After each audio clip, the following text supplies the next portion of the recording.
Today, we should worship the Parama Chaitanya, the all-pervading power of God's love.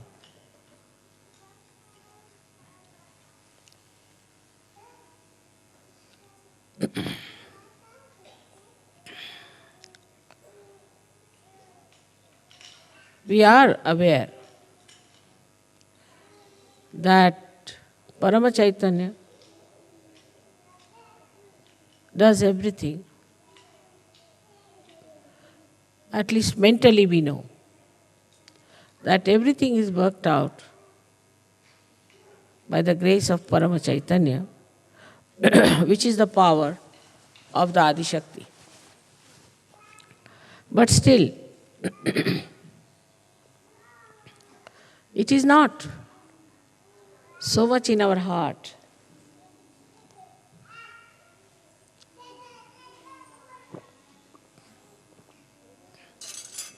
So much in our attention.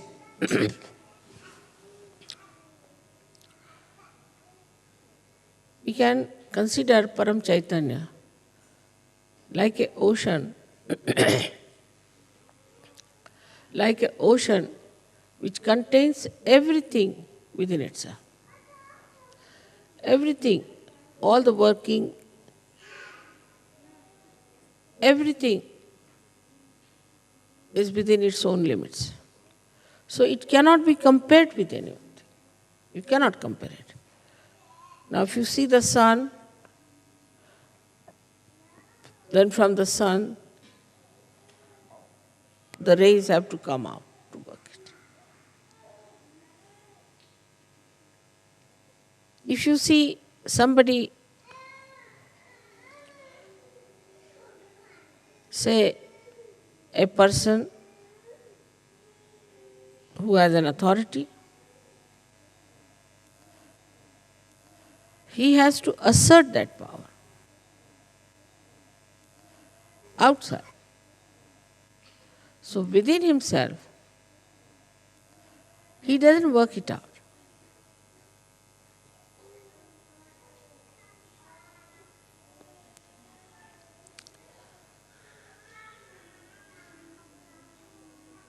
Say for example, if there's a seed,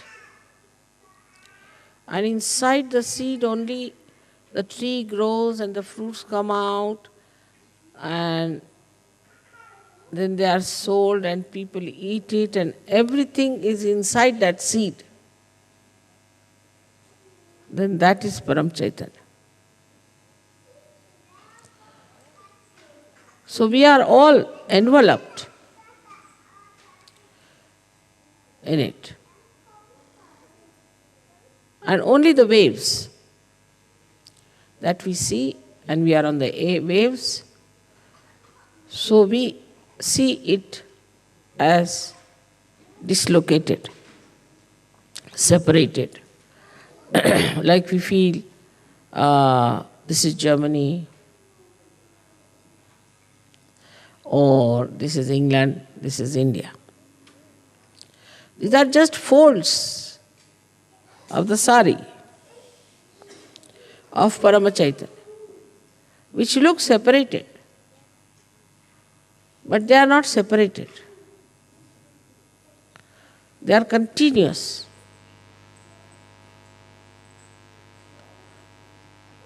So the connection is absolutely complete. If I pull a thread from here, the thread will throughout be pulled. In the same manner, this Parama Chaitanya is working within itself. And there is nothing without. So when you are Sahajogis,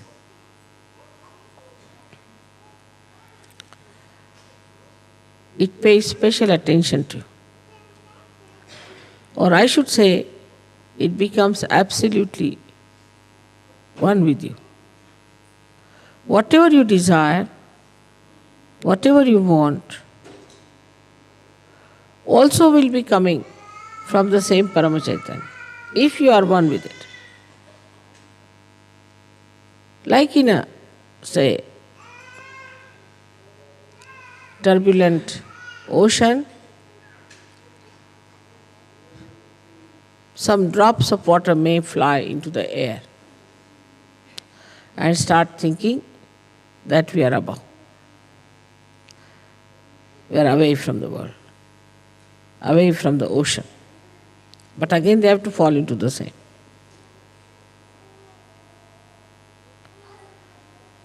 So this formless energy, which has all the intelligence, all the coordination, all the organizations, all the computers, all the televisions, all that you can think of communication and of governing, of administration, and above all, it is the love. It is the love of God and love of your mother.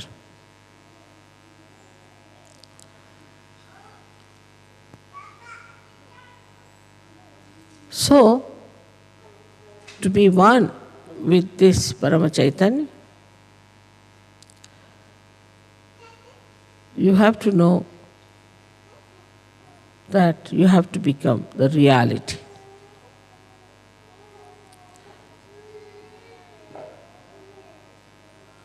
For example, if you take a photograph of mine sitting here, maybe my photograph might give you living vibrations, all right. Though it's a photograph.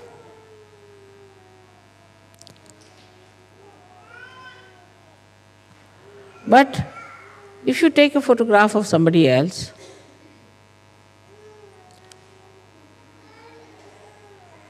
it will not work out Sahaja Yoga. The reason is that somebody else has not become the reality. It's like any other painting if you see. Supposing we see a painting where it is raining. This rain does not nourish the flowers. It does not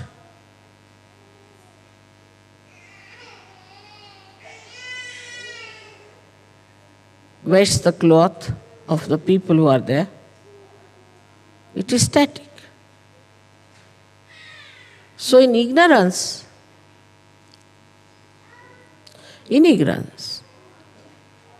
we just have the picture which is static about reality. And that is the reason why we think we can work it out. Ourselves, everything. If somebody says that I see this picture, all right, and I'll make the rain as a real thing, you cannot. Try anything. Put whatever color you like. It will appear with effort, but it will not have the capacity nor the nature of reality. So human beings always deal with unreal things, thinking they are doing something great. We can get flowers which are real, of course, we can feel them. We can create plastic flowers, we can create paintings, exactly the same as they are, but we can't produce one flower on our own.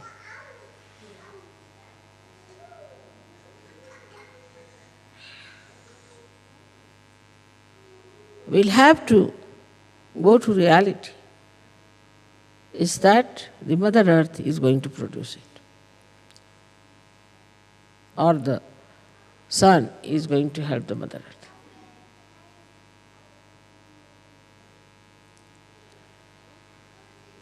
So, all of you Sahaja-yogis have to know that in reality you do not do anything and everything is done by Parama Chaitanya. This is the difference between a non-Sahaja-yogi and a Sahaja-yogi. A non-Sahaja-yogi does not know. And even if he knows, this is not the truth in his heart. It's not a part and parcel of his being. But a Sahaja-yogi knows that reality is Parama Chaitanya and it is reality that works out everything.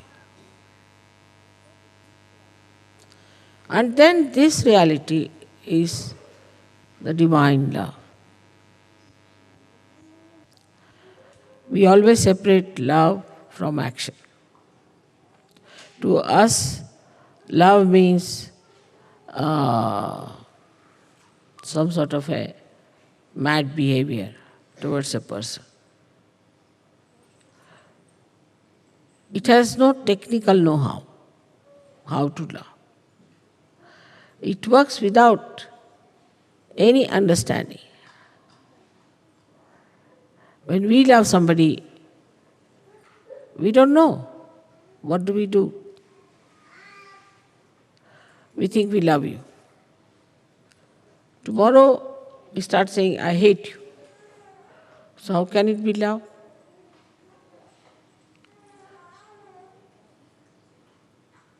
We love our own children, love our own family, love our own friends, which is so unreal. If it was real, it would never have failed. That you cannot definitely say that, all right, today you'll work for your son and be very selfish about your son. But you can't say tomorrow how he will treat you or you will treat him.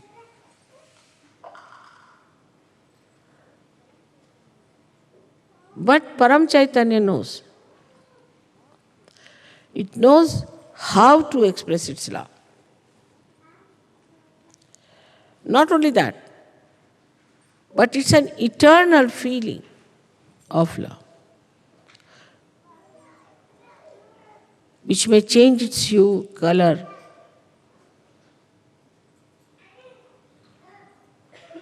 but the concern of that love will be the same. The essence of love is concern. Even if, supposing, somebody does wrong, the concern of the divine would be to correct that person. Concern. Or what we say as hita is the benevolence.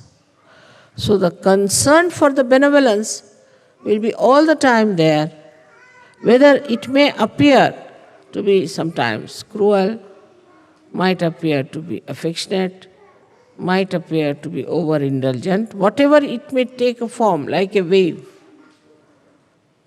Whichever way it may look, but actually it's for your benevolence. It works for your benevolence. Not only your benevolence, but the collective benevolence. And it knows very well what is to be done, how it is to be worked out. It does not have to go and learn from anywhere, because the complete knowledge of all this know-how also within itself. It's such a storage of wisdom, knowledge and love. So it does not deviate. Once you become a Sahajogi, the concern for your benevolence is all the time there. Whether you are punished or not is a different point. Some people might get a job. Some people will not get a job. With some people it will work out this way. With some people it will not work out that way.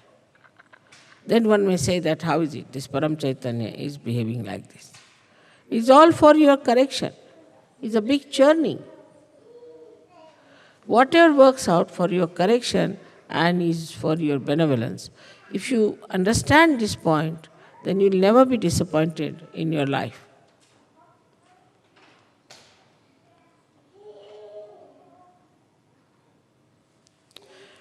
And it has no concern of its own benevolence because it is complete benevolence itself. It never thinks how it is going to be benevolent or helpful because it has no botheration about it. A man, say, who has everything, worldly things, still may be concerned about getting more, the greed there would be. But as it is the complete Purna, it has no greed. It's fully satisfied with itself. And because it is so powerful, so knowledgeable, that it has no doubts. No doubts of any kind. And because there's nobody which can harm it, it has no fear.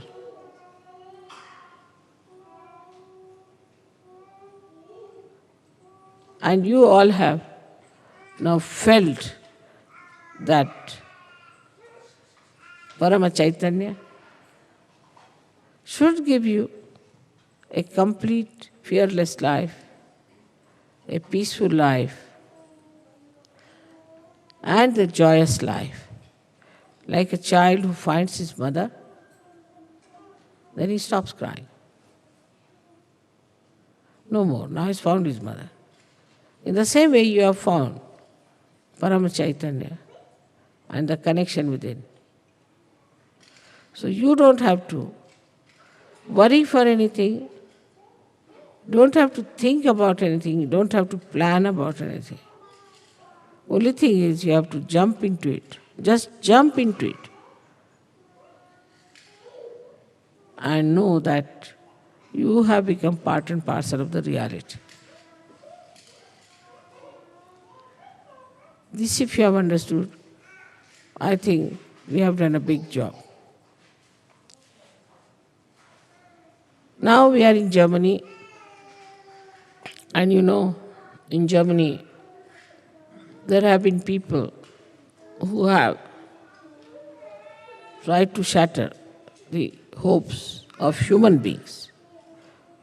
But even that happening, that took place, all those horrible things happened, that so many people died. Of course, they are born again, no problem. And such problems came up that they were thinking that the whole world will be finished. They were so much worried, they thought that the whole world will be finished. But did not. But this war has taught us a lesson. It has made us more collective. It has made us understand each other. Otherwise, how do you come out of the ignorance that we are this country, we are that country, racialism, then this so-called nationalism, so-called patriotism, all these separating forces, divisive things. saw clearly we are all human beings. We should be treated as human beings. If you see the history, after every war, there has been a speedy movement towards knowledge of oneness of the world. It is something like you have in a spacecraft, that a container is built in, one into another. And the whole thing comes into a speed, some velocity. And then the lower container bursts or explodes. When it explodes, it gives a higher speed to the rest of it. And so the acceleration of the velocity takes place. And that's how one can go into the space. In the same manner, all these horrible things that have happened are explosions which brings you towards knowledge that there's something wrong with us. We are living with something unreal. Now the problems, today's problems as they are,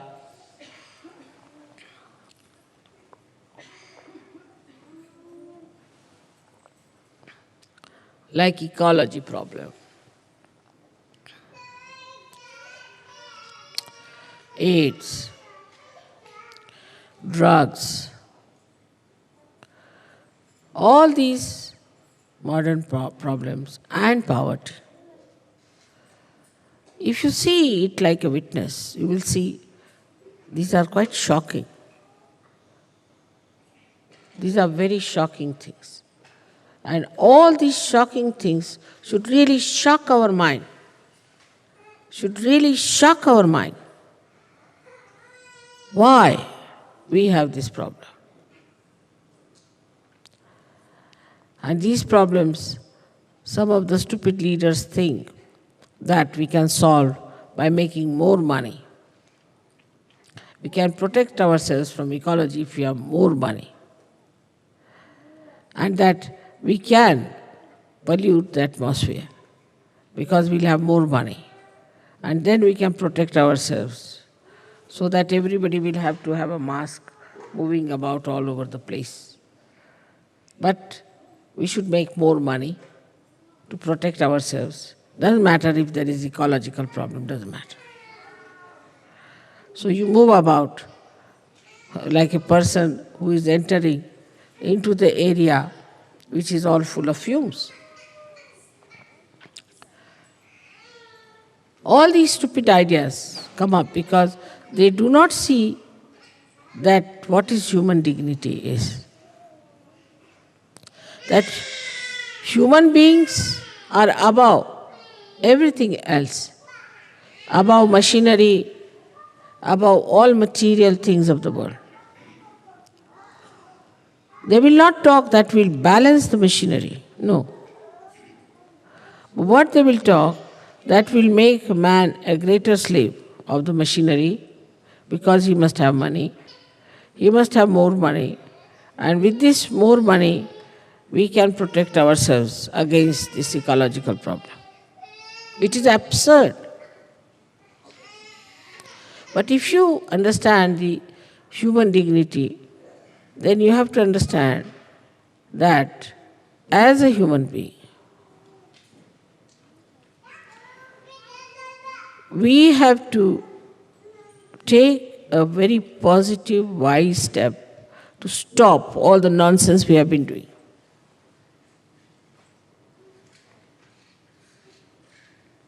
Like now, most of the French shores, the beaches, are polluted. naturally. Because they started a funny thing called holiday making on the seashore. So this is the result. Now do what you please. You cannot do all that. It has stopped. So instead of, the human brain is such, instead of understanding that we have done something wrong, oh, they will say, we will start some new method of cleansing this. They will never condemn what has gone wrong with them, that they have become so addicted to this kind of a funny life that they have on the seashores. Now AIDS. You'll be amazed that in America, why? Even they said that there were, in Los Angeles itself, 700,000 people who glorified themselves as martyrs of AIDS because they are achieving such a great goal of leading a life which is nonsensical, as if like a big revolution. And thinking that they are very, very great revolutionaries, great people, that they are supporting these AIDS disease and glorifying it.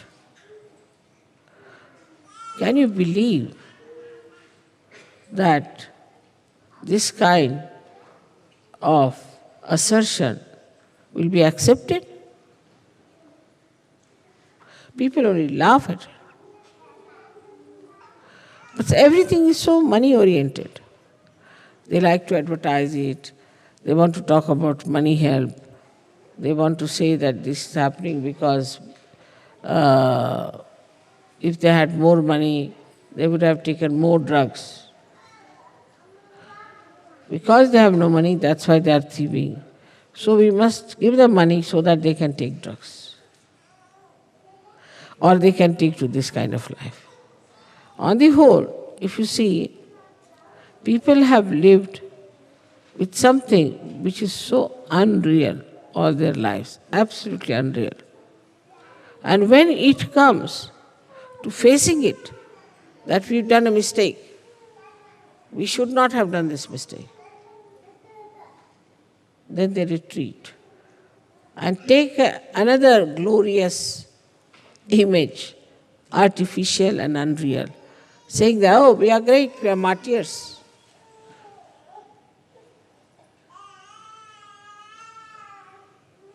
And this is what we call is Kali Yuga, where everything that is ignoble, everything that is to be detested, everything from which we should have protection will become the goal of people to achieve.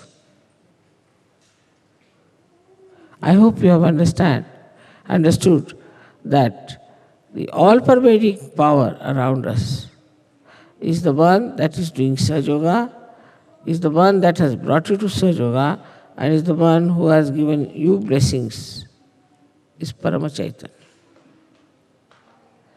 through which it has worked out. So today's prayer should be that we be more and more aware that we are part and parcel of that Param Chaitanya, and that we can feel that.